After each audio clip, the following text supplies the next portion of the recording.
Amen. As our ushers are finding their way to their seats, I want to invite you to find your way to a Bible that maybe you brought with you or that you have hanging out in the pew in front of you, and turn to the Gospel according to Matthew. And I'm not quite catching some of you in reverence for the Gospel reading, friends. I want to invite you to stand or remain standing as you are able. I'm talking too much this morning, and I'm giving you too much time to settle. We're sharing this morning, as you'll find printed in your bulletin, Matthew 13, starting with verse 24 and making our way to verse 43, skipping a bit in between and sticking to one parable instead of the other ones that Jesus uses. And I thank you again for the sound of turning pages, for your attention to God's Word this morning. I'm reading from the Common English Bible today, and if your translation's not quite that, if you've got the King James or the Contemporary English or the New International or the Revised Standard or the New Revised Standard, whatever. KJV, there you go. Little tiny, you got a Gideon right there, don't you? No, it's not a Gideon, it's just a little tiny. That's exciting. Wow, that's really hard to see sometimes. Well, friends, somewhere between the words on your page and the words on mine, there is a word that God will speak to us together. A reading from Matthew. Jesus told them another parable. The kingdom of heaven is like someone who planted good seed in his field. While people were sleeping, an enemy came and planted weeds among the wheat and went away. When the stalks sprouted and bore grain, then the weeds also appeared. The servants of the landowner came and said to him, "Master, didn't you plant good seed in your field? Then how is it that it has weeds?" "An enemy has done this," he answered. The servants said to him, "Do you want us to go and gather them?" But the landowner said, "No, because if you gather the weeds, you'll pull up the wheat along with them. Let both grow side by side until the harvest. And at harvest time, I'll say to the harvesters, first gather the weeds and tie them together in bundles to be burned, but bring the wheat into my barn." And then moving down to verse 36, Jesus left the crowds and went into the house. His disciples came to him and said, "Explain to us the parable of weeds in the field." Jesus replied, "The one who plants the good seed is the human one. The field is the word, and the good seeds are the followers of the kingdom. But the weeds are the followers of the evil one. The enemy who planted them is the devil. The harvest is the end of the present age. The harvesters are the angels. Just as people gather weeds and burn them in the fire, so it will be at the end of the present age. The human one will send his angels, and they will gather out of his kingdom all things that cause people to fall away, and all people who sin. He will throw them into a burning furnace. The people there will be weeping and grinding their teeth. Then the righteous will shine like the sun in the Father's kingdom. Those who have ears should hear." Friends, hear what the Spirit is saying to God's people. You may be seated.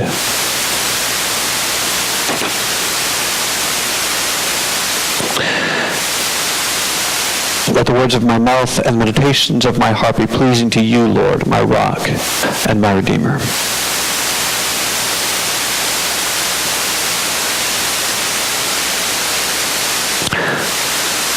A parable. You know, parables are parabolic. And I would invite you to understand that in one of two ways. You can picture a parabola on graph paper. Can you do that? So Caroline's trying to make one with her arms. It's like a touchdown kind of thing. There we go. We're drawing one back here. We're getting there. You guys are pretty imaginative. It's kind of a U shape, something like that. It keeps stretching away from its source, from its vertex, and it'll never come back again. It just keeps getting bigger and broader, kind of magnifying itself. Or alternately, you could picture a parabolic mirror or a parabolic reflector, like a satellite dish or a reflecting telescope. It's designed to collect waves of radiation or sound to a single point. They transform what is a really big field into a small collector. Well, a parable is a tool to bring something very big into a palatably small field. To make this unimaginably huge thing small enough for us to understand.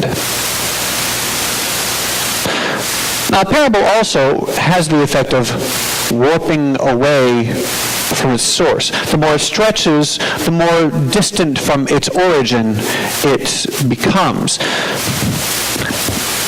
I think Jesus talks about the kingdom of heaven in parables because it is way too big for us to understand. So he paints pictures with words, bringing the kingdom into focus for us, but simultaneously presenting us with a story that becomes more and more untrue the more we test it. And maybe that's why Jesus doesn't explain the parables. For the most part, he lets them be as they are. And maybe that's why this is a rare instance when he acquiesces and delineates this metaphor for his audience. But he doesn't go very far. When I attack a parable, and boy, it feels like I'm attacking them sometimes. When I attack a parable, I spend pages doing so. I abbreviate, frankly, what could be hours of study of this unimaginably huge concept into this 15 or 20-minute verbal portrait of my own design. I draw a picture of a picture. Now that's a fine practice if you're like in an art class or something and you're trying to mimic the style of another artist. But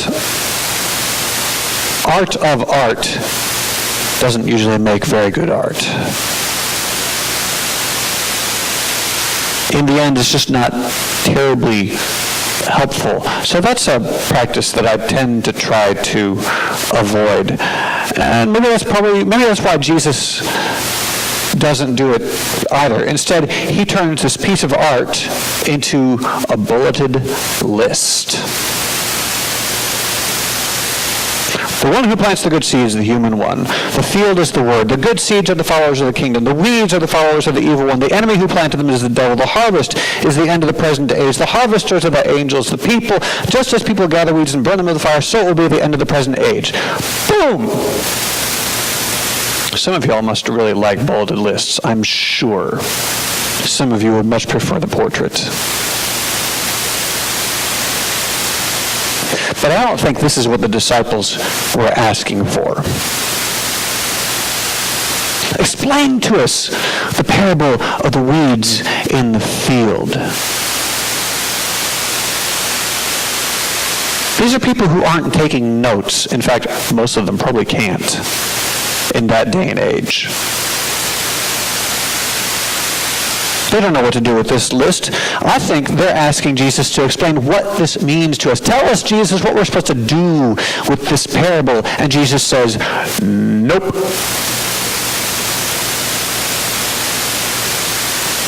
So instead, that's a task that seems to fall to my lot.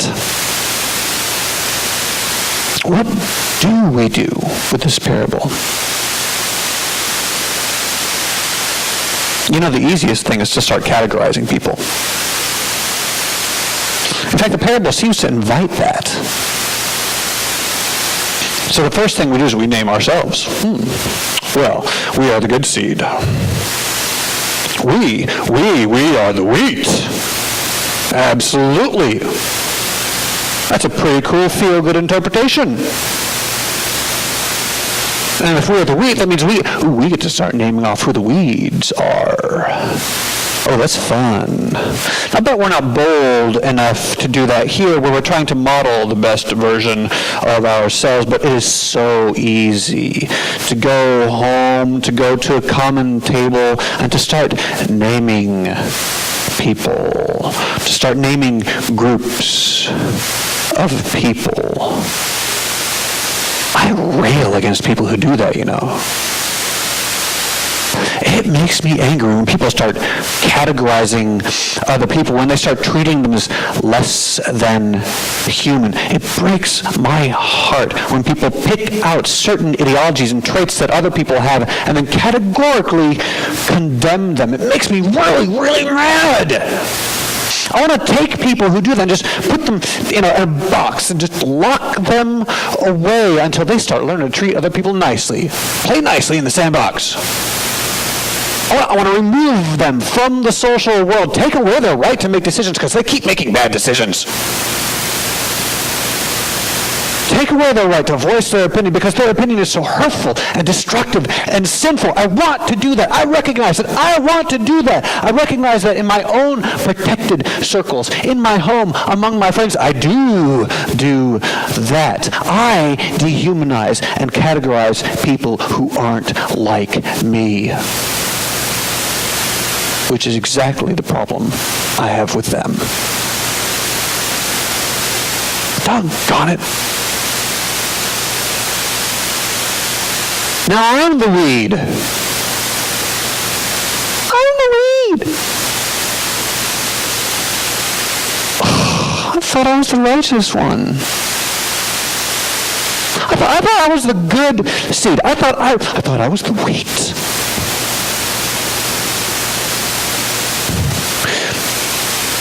It turns out what differentiates us, what separates us out, isn't, in fact, all of us. What separates us isn't really that fundamental a part of who we are. Because who we are is beloved. Who we are is child of God.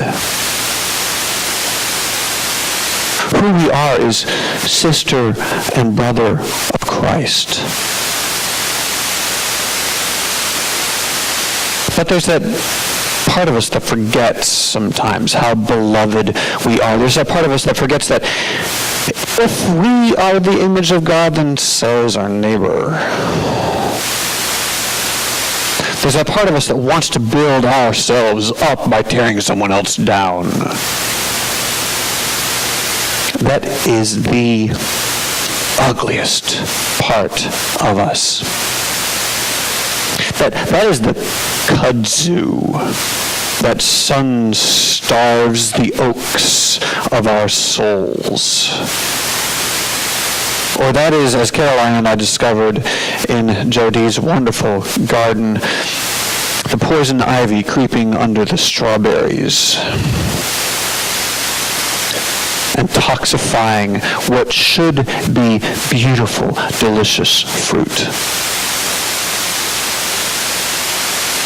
Y'all, I hate that part of me. I hate it.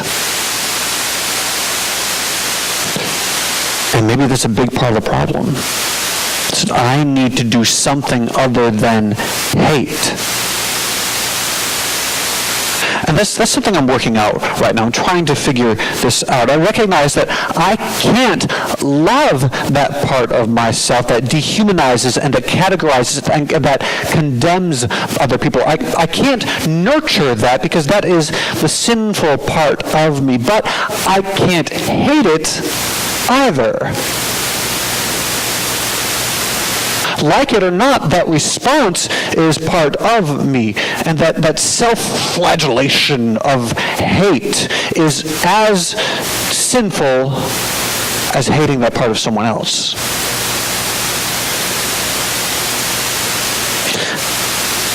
And so I think that what I need to do is to recognize that there isn't, in fact, anything that I can do.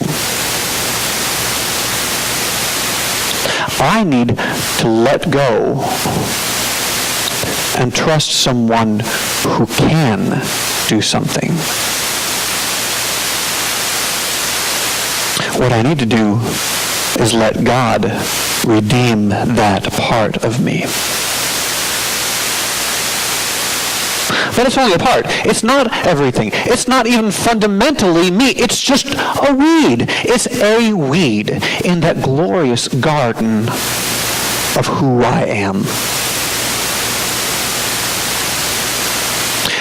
And it's up to me to let God's gracious nourishment feed my wheat, because I believe, friends, that God's nourishment will never feed my weeds. If I trust my Creator, then my weeds will starve. My wheat will grow. But I have to leave it to God. And I have to trust God with everyone else's garden, too. It's hard to do sometimes. I have to let the wheats and the weeds grow together, and to let the master gardener tend to the gardening. That's the challenge today, friends. Categorizing and demonizing people, even ourselves, is unhealthy and is not the way God needs us to live. You are beloved. You are a child of God. You are a sister, a brother of Christ, and therefore sisters and brothers to each other. See yourself that way. Love yourself that way, and before you know it, you'll start seeing everyone else that way too. In the name of the Father, and of the Son, and of the Holy Spirit. Amen.